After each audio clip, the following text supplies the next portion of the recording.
Imagine two men, the two greatest generals on the planet, standing on a dusty plain in North Africa. One is Hannibal Barca, the undefeated legend, Rome's nightmare for 15 long years, a man who has never lost a major battle in his life.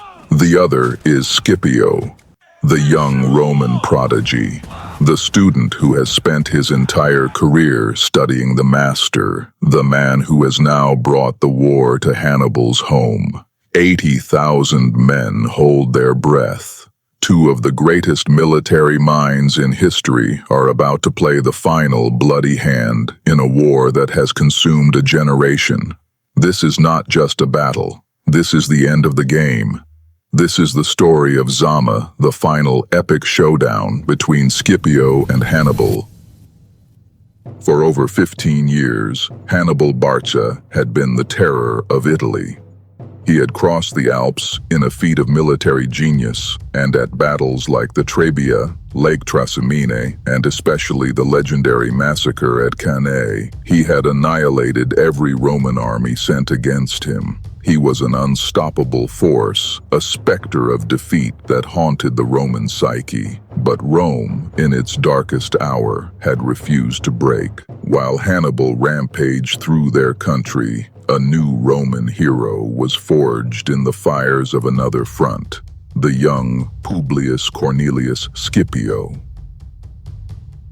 Scipio had studied Hannibal's tactics, learned from Rome's mistakes, and developed a new, more flexible way of war. He had driven the Carthaginians out of Spain, and in an audacious masterstroke had convinced the Roman Senate to let him do the unthinkable, to ignore Hannibal in Italy and invade Africa directly, taking the war to the gates of Carthage itself. The gamble worked. After a series of stunning victories in North Africa, Scipio had forced the Carthaginian government into a panic. They had no choice but to recall their greatest weapon. After 15 years of fighting on foreign soil, Hannibal Barca was finally summoned home to defend his city. The hunter had now become the hunted, and the stage was set for one of the most anticipated and consequential battles in all of military history. The two armies that met on the plain of Zama in 202 BCE were a study in contrasts. Hannibal, the cornered lion, was forced to command a patchwork army.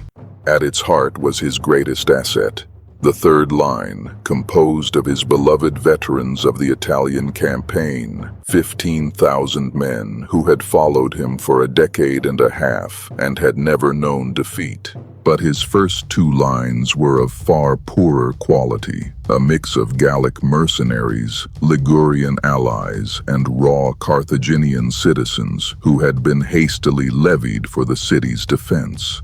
His greatest weapon, his once dominant cavalry, was now outnumbered and outclassed.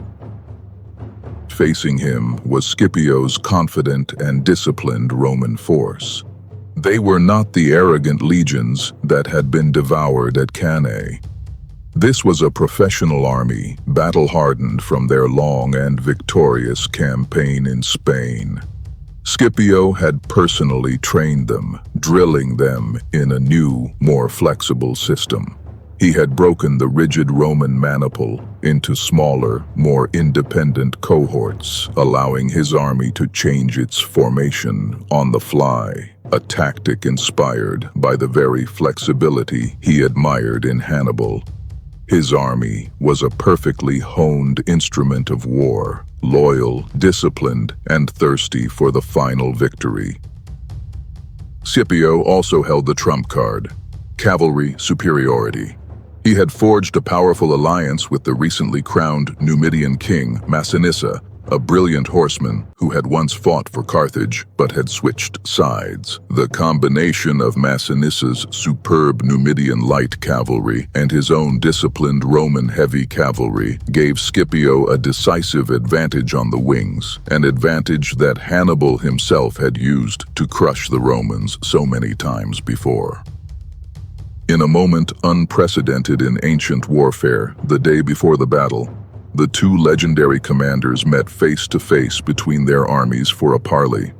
It was a moment of immense mutual respect. Hannibal, the older, legendary master, offered a peace treaty, acknowledging Rome's conquests and seeking to avoid further bloodshed. Scipio, the young, confident student, respectfully refused, stating that the time for talk was over. The fate of their worlds would be decided by the sword. What do you think you would have done in Scipio's position? Would you have accepted the peace offer from the undefeated Hannibal?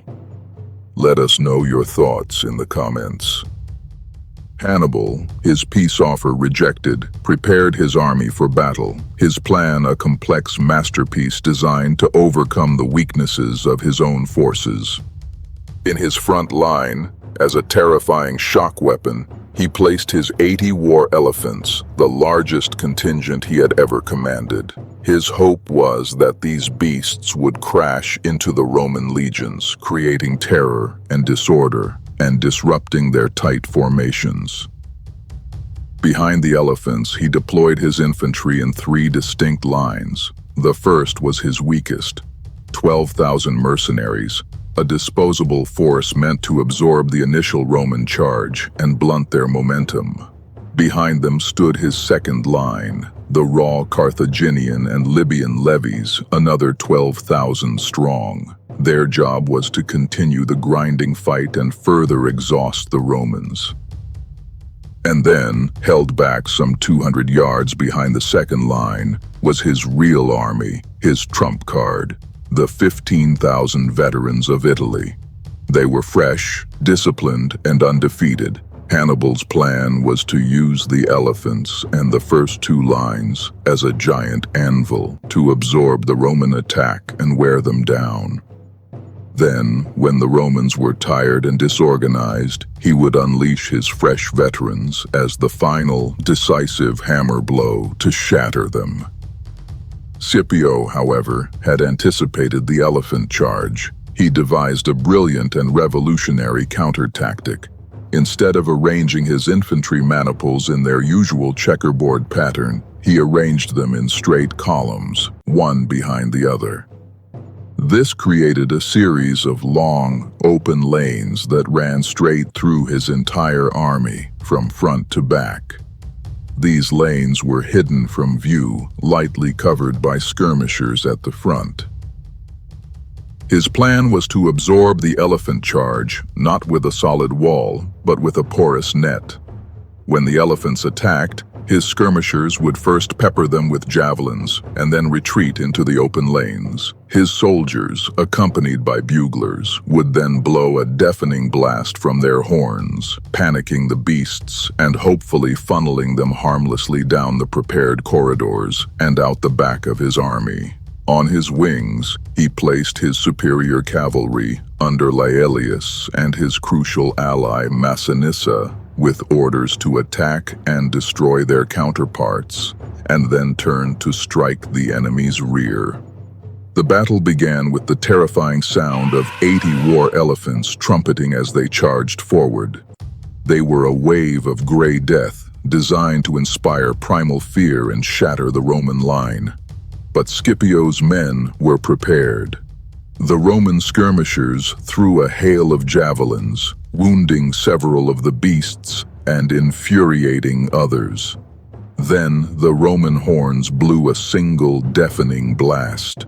The combination of the wounds, the noise, and the open lanes worked to perfection. Many of the panicked elephants, seeking the path of least resistance, charged harmlessly down the corridors Scipio had created and out the back of the army. Other, more badly wounded animals went mad with pain and turned back, crashing in a bloody rampage through Hannibal's own cavalry and his first line of infantry, creating chaos and disorder before the main battle had even begun. The terror weapon had been completely neutralized.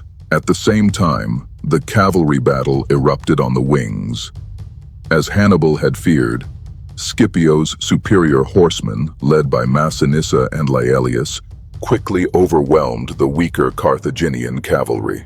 They shattered their counterparts and drove them from the field in a full-blown rout. But in their eagerness, they pursued them far off the battlefield, leaving the infantry of both sides to decide the main event. With the elephants gone, Scipio's disciplined Roman legions advanced. They crashed into Hannibal's first line of mercenaries. The fighting was brutal, but the mercenaries, already disordered by their own elephants, were no match for the legions. They broke and fled, but as they tried to retreat, they were met by Hannibal's second line, the Carthaginian levies, who held their spears out and refused to let them pass, forcing some to flee to the wings and others back into the fight. The Roman legions, having crushed the first line, now slammed into the second.